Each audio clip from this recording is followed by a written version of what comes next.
Hello, I just got back from the Elestrals Kissimmee Open. Figured I'd do a quick deck profile. Ended up placing in the top 64.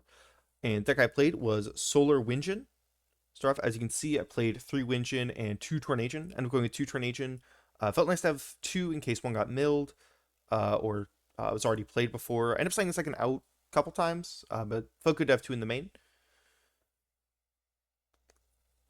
After the Windjinn, of course, comes the Solar part of the deck. Played 2 Temple of the Sun alongside 3 Glimbat Champ to search it out. This felt like plenty of consistency. Don't feel like I ever really wanted any more than this. I did have at least 1 or 2 games where I ended up drawing too many Temple and couldn't do much with it. But I think that's more issue with our parts deck that I'll go into later. Of course, then we have 3 Nova Core. This card's crazy. Coming out as a 6/8 and immediately popping a card is just so strong, and it's really not hard to get the pieces together with Temple plus Nova Core. To help get this all together, we of course have the Solar Divine Rune. We have Apollo to foretell, add Solar Elestrals to hand, helps guarantee Windjinn. Felt good at 2, but I could definitely see bumping it up, trying to go for a more fast-paced list. Definitely really strong card throughout the event was the Corvashine Champ. This card just felt great to be able to foretell more, and shuffling the deck to put one back on Apollo meant I never really had to put more spirits under Apollo to make sure it was live. So it felt good to not burn my spirits that way. Then I also main decked 3 Solar Burst. It felt really good in every matchup except Solar, because obviously it doesn't work on Solar Elestrals. But other than that, it felt really nice to be able to immediately answer 1-drop Elestrals and occasional 2-drops. Felt like really solid removal, and also it foretells. You can guarantee Windjinn that way. There's one game where I probably should have done it turn 1, but instead I ended up waiting, going second, which was greedy. I wanted to try and pop something with the Solar Burst and then go for Windjinn, but my Windjinn that game ended up getting Gorgon, so I definitely should have gone for it first. Then 2 Guardian of Light. This probably could be 3, but I'm also playing Ambrosia, which I know that the top 4 Solar decks didn't. I think that definitely is a change that I would look at. Being able to stomp attack and heal, of course, feels really good. And then lastly, we have Celestial. I was only on 1. I did have another Solar 3-drop for Solar Burst, trying out 3-drops in the main. This could maybe go up, but I'd probably only do it if I was adding in Nebuleo and Leo Bright, which definitely want to try out that version of the deck soon. This version felt a little slow. I definitely underestimated how fast the format would be in live stream.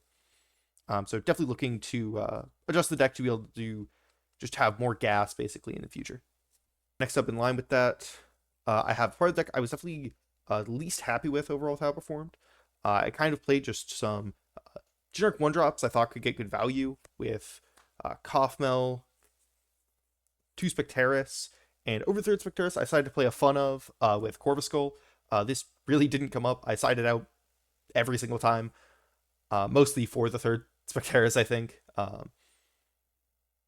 There was one time it got me back Guardian of the Light, but I still did not win that game. I don't know if I can really recommend playing this card, but it is a cool card, and I had the Stellar, so decided to run it. But yeah, this overall just felt very slow throughout the whole event, and I definitely wish I just had more gas with Nebuleo and that Ascension line. Go along with that, the reason I was on such a big Lunar Splash is because I wanted to play triple Rise from the Shadows. Shoutouts the Artemis structure decks I had to play in pre-release to get these. But I feel this card is really strong for Windjinn, being able to just bring it back after it's destroyed, re-enchant on the next turn, to guarantee it with the first Foretell, as well as just bring back any of the 2-drops or 3-drops, just immediately makes it way more of a threat. And of course, any 2-drop can just hard ascend into Farrageist, which there's definitely more outs for it this format in terms of Lochagon and overall destruction just being more prevalent throughout the format. But it still feels really strong and just acts as a wall the opponent has to get over in order to actually win the game, especially with it burning them for every card they cast. I did see some Dionysus decks splashing Lunar with Rise of Shadows to make this work, and I decided that playing it in Solar would be a bit more in element for Farrageist, and I felt like Nova Core being such an easy 2-drop to cast would help bring it out more often.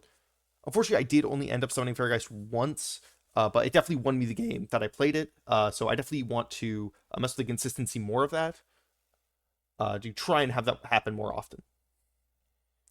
Lastly, for the main deck, just staple runes. We have Rise from the Ashes. This card's broken. Probably is not long for this world. Bring back a 3-drop, or Tornadian is just absolutely just game winning most times, and it really offsets the cost just by how ahead it puts you, and you retain your normal cast. It's crazy card, especially with being able to mill high cost solars off of Solar Burst. This felt great the whole event. There's one time I had to Rise the Ashes a Windjinn and then miss the call on the Windjinn, so that didn't feel great, but otherwise this card is absolutely insane. As the top 4 matches from the Kissimmee Open definitely showed. Continuing with the staple runes, I was on 2 Ambrosia. I definitely don't feel so sure about this after the event, especially with the top 4 solar decks. I don't think they played Ambrosia at all in their lists, and I can definitely see that, which is going for more gas, more consistency off foretells. It definitely happened a lot where I would just end up foretelling for like 4 Omnis and seeing nothing. So that was definitely rough. But it didn't feel bad necessarily, but I could definitely see just going for faster pace being more beneficial overall. Continuing staple runes, I was on triple shield and triple gorgons. Still back row of the format. Felt great all event, of course, except for when I couldn't pay for them. But other than that, this generally felt good. I didn't really miss PTA in the main. I feel like Solar Burst did its job plenty, and the only time I brought in PTA was when I was playing the Solar Mirror, because obviously Solar Burst isn't going to do too great in that. Continuing over to the Spirit deck, nothing too fancy. It was on 11 Luminate, 6 Owloon, which felt like a good enough number. I definitely ran out of Luminate more than I should have during the event. That's mostly due to me just not expending Lunars when I should have, and ending up too behind on Spirits. But overall, these numbers felt fine. I could even see the Owloons potentially going down because you don't need a lot of them, especially with changing out some of the ratios for Elestrals in the deck. This number could definitely go around for just more Solar. And then I was on 3 Lycavolt. I'm pretty sure the top 4 Solar decks were only on 2. I liked 3 in terms of consistently being able to use Windjinn, make sure it hit, but I could definitely see it going down to 2. 2 is really the amount you need to see. So 3 is a bit more greedy, thinking I would be able to essentially go into like a second Tornadian at some point. But it did come up to have the 3rd, so I definitely don't regret having 3. At least Spirit Math felt good all event, except for my own mistakes in terms of what to expend. And no Spirits in the side was nice. I didn't have to worry too much at all about my math between games or anything. Last up, the side deck. I side decked Resting, 2 Pandora's Box, 2 Spoiled Fruit, and 2 PTA in terms of Omnis. 2 PTA, like I said, mainly was just for Solar Burst. I swapped out 3 Solar Burst for Resting plus 2 PTA, and it felt fine in the matchup where I ended up doing it. Pandora's Boxes, they could have been in the main. I know quite a few people main them for the event. I just want to play a main deck that I was really comfortable with, and I didn't get enough testing with Pandora's Box in the main to really feel confident in it. But I could definitely see it being pretty important with how much searching is going on throughout all the new decks in Livestream. And Spoiled Fruit definitely came up versus Artemis. Being able to just negate and destroy Lochagon off a heal was definitely a really big swing in my favor. So overall, the Omnis felt fine.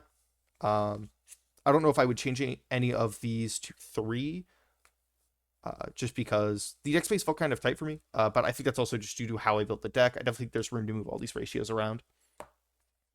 And speaking of ratios, here is the 3rd Spectaris, which probably should have just been the main set Corvuscle. I brought it in over Corvuscle pretty much every game, so it was fine. And then there is 2 Gloombat. I really wanted a way to potentially deal with something like Baraboss. I didn't want to get cheesed out by it. But it's also felt solid to just deal with decks setting a good amount of back row, as well as being able to pop face-up runes like Divines or Stadiums. Just felt nice to have. I never ended up drawing it throughout the event, but I did side it in, and it would have been nice to have in quite a few situations. I also sided in the 3 Glimbat, just the base Glimbat, not the champ. I want this for Lycavolt, because I was already in Solar, and at worst case, it's basically a kind of weird expend to draw. Never ended up coming up, but I did bring it in for a Lycavolt matchup. They just didn't make Lycavolt in game 2. Last up, there is a second Kothmel. I probably wouldn't side this in the future, although it did feel really nice to have for the Solar Mirror I played, because that game was very slow paced with me having to try and fight through their Royal Autos. Um, but I think Kafuma overall was probably not the right call for this event with how fast the format was going. But definitely something to mess with in the future. And lastly, just third Temple of the Sun. I did not bring this in because I didn't run any Stadium Rune matchups. But it definitely felt nice to have it in the side in case I did run into a deck that was going to try and pretty much have a Stadium more with me. Although Solar's pretty well equipped out in the first place, just having so many copies off Glimbat is already really good. But yeah, that was my profile for the Kissimmee Open. I ended up placing 40th overall, and I felt alright about my tournament run. I definitely did not do my best in terms of play, but definitely looking forward to competing more Elestrals in the future. So hope you enjoyed the deck profile. Any questions, feel free to leave them in the comments. I'll try and respond. I definitely know my deck is very unoptimized, but I was happy with how it turned out. And definitely had a really good time at Kissimmee Open. Super excited for the rest of the live stream format. And hope I'll see everyone in clashes in the future. Peace.